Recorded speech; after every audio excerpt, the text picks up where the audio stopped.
Folks, we are back for another day of good old Sudoku. It's a medium puzzle. It's going to be a little bit harder than yesterday's easy puzzle, so we might have to start writing the pencil marks in.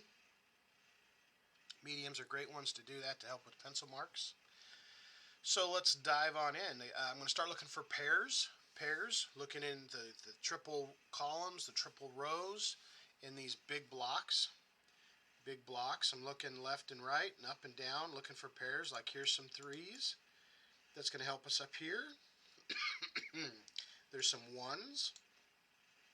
That's going to help us up here. In fact, these ones in the left and the middle column, just leave one spot here for our ones. Okay, so that's really good. I like to, here's some nines. They're going to come up but leave us a whole block here. That's okay. Let's see here, I've got some threes left and right here. We still got three in the middle, which is okay. Let's see here, we have some eights. Remember, I've said lots of times in the past in these games with symmetry. You saw how we found this one here? This crisscross symmetry, these eights are doing them here. You got an 8 down the middle, 8 down the right. That is symmetry right there. Sometimes you'll find that in helping you to resolve some numbers here. I see these pairs of nines that come across, top and the middle, and there's a 9 that comes down the middle, so that just leaves us one spot here for our 9. Okay, so we have a pair of 9s here that come up. Now, with a medium puzzle, you're going to have to do some writing, okay? There's no way to keep all of that in my brain, at least, so I will start to mark that out. I'm still looking for pairs. It's kind of help do what we've done. We've got a couple numbers done with those pairs, which is great. Okay, I'm looking in these three blocks. Okay, we've already got the threes. Okay, 3 to the top and the bottom and the right. So we got 2 spots for 3. We've got our 9s all taken care of, and that's all the doubles here helping us out in these 3 blocks. Let me look in these 3 blocks. We got a 7 across, a 7 across, and a 7 in the left. So we have 2 spots that our 7 could be. We've got 2 3s here, so a 3 across the top, 3 across the bottom. And we do have a 3 in the left, so we have 2 spots for our 3s. 9s here, we've got a 9 in the bottom, a 9 in the top. Now we have a 9 in the left. So we have 2 spots here that could be a 9, but there's something else here that's going to help us resolve that one. Is up here in this top one, you see if this 9 comes up, that means there has to be a 9 here. Even though I don't have 2 spots, I'm not going to mark it, but I know that there has to be a 9 here, which means this one cannot be a 9. So I did see that when I'm looking for the pairs. I saw this little helpful. Same thing's going to be helpful over here if there's like this 7. You see this 7 that comes down? So that means there's got to be a 7 here. We only have 2 spots. But that gives me a ghost row of 7. So we have a 7 in the right, 7 through the middle. That actually double locks these two. These two are now a 7 and a 9. They cannot be anything else. That'll tell me what these 3 numbers are, and it'll also minimize what these numbers can be. For instance, this double 1. See these double 1s? 1 across the top, 1 across the bottom. Well, these 7 and 9s, those are double locked. So we don't have to worry about that. So this is the only spot left that could be a 1. Which, that also helps us then if we bring that 1 down. We see here in this column, very similarly over here, that there can't be a 1 here anymore. So there is our only spot left for a 1. So a 1 comes down, a 1 comes up. Got a 1 across. I'm just following the double patterns here, just looking for doubles. I know I kind of hopped around a little bit. When you find a solution, sometimes it's good to pause and follow that through. We got 3 or 4 numbers off of that. Okay, we were looking at these blocks here, so we can look again, see if there's any other doubles. We got the 9s, we've got the 3s marked out, we've got the 7s marked out, and that's it for these 3 here. So let's look up here in the tops. We've got 1s. Now I've got 4s here. See, I've got some 4s, so no 4 across the top, no 4 across the middle. So I got 2 spots for my 4s. That's okay. Now I've got 6s. Now because we got these 7 and 9 resolved and they're double eliminated. They're double eliminated here. I've got a 6 across the bottom, 6 across the middle. Now I do have 6 here on the left side, but this can't be a 6 either way because those are double eliminated. So that is the only spot left for our 6. Now I'm going to follow that through here because in the center block here I don't have a 6. So a 6 down the right column, a 6 in the left column. Right here is the only one they left to be a 6, which is going to make this be a 3. We don't have any other spot for our 3. Okay, which then I'm going to follow that one back up here to this block I was just working on, because now I have a 3 to the left and have a 3 to the right, which gives me, again, I just saw a pair of 3s. Now there's only one number missing here in this block. We know this has to be a 7 and a 9, and it looks like our 2. So this one has to be a 2. Okay, has to be a 2. So then we can follow this through here to the center block. We have a 2 across the top, 2 across the bottom. We have a 2 in the middle. So we have 2 spots left to be a 2. We've got our 4s marked out. We've got our 1. Okay. And so now I'm going to look vertically. I just went these 3 blocks, these 3 blocks, and these 3 blocks. So let's look vertically here for pairs. We've got all 3 1s. Now 3s here. See how we've got 2 3s? So we've got a 3 can't be here. So we have 2 spots for our 3. We've got some 9s right here. So we have a 9 down the middle. Not sure which one just yet, but that's okay. But this 7, remember how right here, these 2 are now double eliminated right there. This 3 and 7. Can't be here, so they have to be here. So the 3 numbers we're missing in the middle are, let's see, 1, 2, 3, 4, a 5. Okay, and it can't be here. So we know one of these 2 is a 5.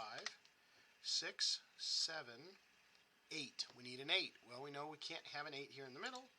So we're going to have an 8 top or bottom. And then a 9, which is going to be any one of those just at the moment. We don't know that just yet. But we just created a couple ghost rows. Ghost rows are wonderful because we have 7s and 3s, 5s, and 8s.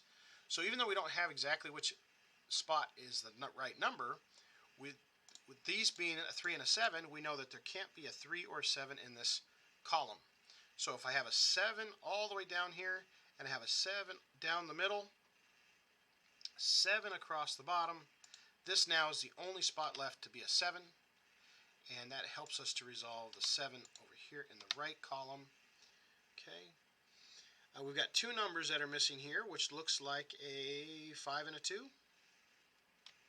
So let's mark those. And I noticed that we only have one number here that is missing, which is a 5. So that helps us to resolve that one. Okay, and we have 3 numbers that are here. Just like we did here with the 3 numbers, we need a 2 and we need a 1. Hey, look at this.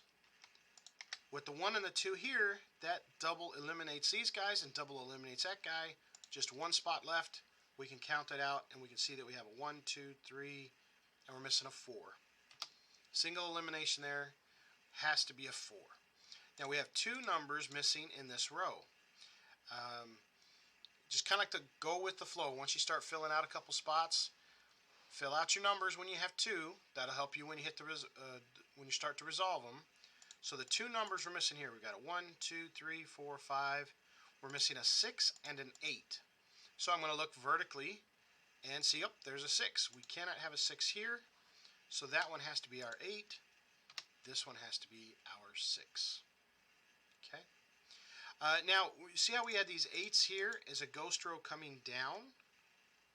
We can't have an 8 in one of these 2 rows because it's locked with a 3 and a 7. It's double eliminated, so 8 has to be here.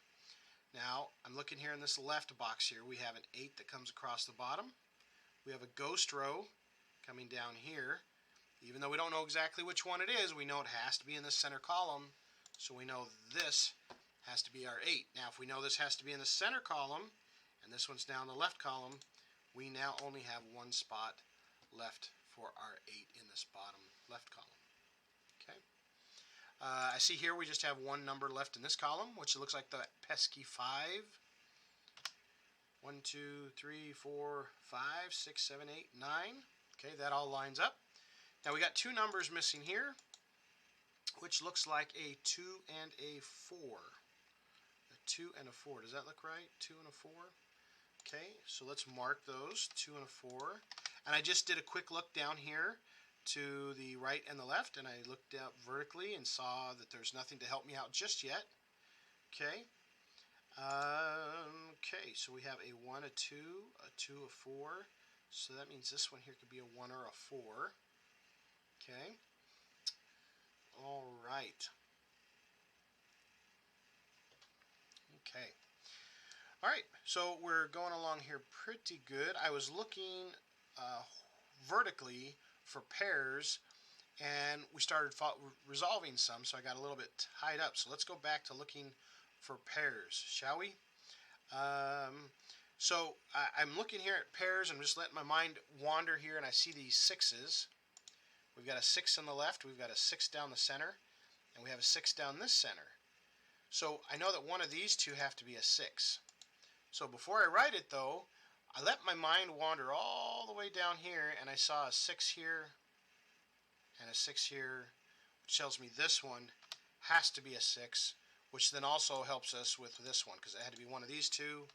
We now know that it has to be the bottom one to be the 6. And that resolves out all of our 6s. Okay, we've got 2 9s that are over here. So no 9 down the middle, no 9 down the right, so we'll have to have a 9 over here. But I got 3 spots. I'm not going to mark that one just yet. Not yet. Okay, I've got a 7. Do I have any other pairs? Got my 9s, got my 6s. So vertically here, I don't have any other pairs. Okay, over here I'm going to look. Got my 7 and 9.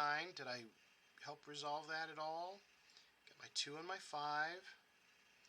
Did I help resolve that one at all? Now I've got 3 numbers missing here. Let's see, I've got a 2 and a 5. Those 5s are... Okay, now I do have my ghost rows of 5s right here, which tells me the 5 can't be in the middle, which is great. So we know that one of these two have to be a 5.